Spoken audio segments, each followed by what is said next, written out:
आज हम बात करने वाले हैं मल्टीपल माइलोमा के बारे में। Let's start about. What is basically multiple myeloma? We know that there are plasma sales.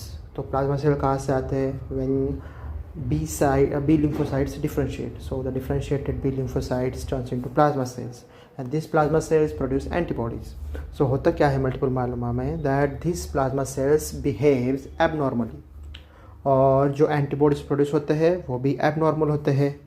इससे होता है मल्टीपल माइलोमा। इस डिसऑर्डर को कहते हैं multiple myeloma. Multiple myeloma is cancer, plasma cell cancer, और we can say plasma cell dyscrasia. हम हमेशा जब भी इस डिसीज़ के बारे में बात करते हैं, we talk about CRAB criteria और old CRAB criteria which is famous pneumonia. लेकिन ये जो ओल्ड क्रैब या फिर क्रैब क्राइटेरिया है, ये लेट डायग्नोस्टिक क्राइटेरिया है। Today we will going to talk about early diagnostic criteria and late diagnostic criteria of multiple myeloma. शुरू करते हैं पहले अर्ली डायग्नोस्टिक क्राइटेरिया के बारे में। इसका न्यूमोनिक है स्लिम, पतला दुबला slim, SLIM। S stand for 60।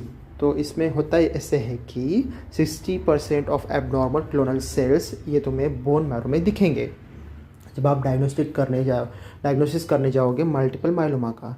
Then comes LI means light chain. अब हमें पता है कि एंटीबॉडीज़ में चेन्स होती है, heavy chain and light chains.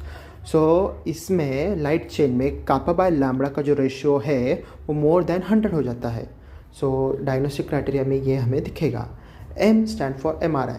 MRI में क्या दिखेगा कि मोर देन 1 और इक्वल टू 1 बोन डैमेज तो होना चाहिए, और हमें MRI पे दिखेगा बोनी लीजन। समझ गए?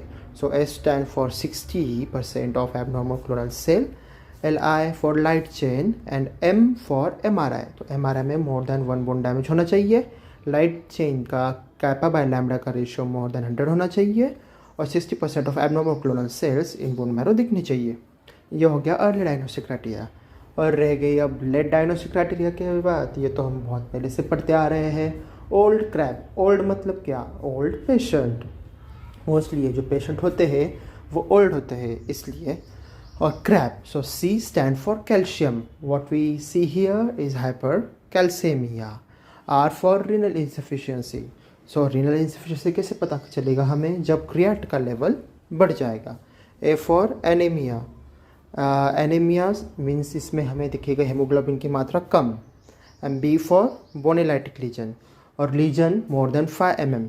अब लीजन तो बहुत तरह के होते हैं। पंच्ड आउट लीजन हमें पता है जो मल्टीपल माइलोमा में दिखेगा, और अलग अलग तरह के लीजन होते हैं।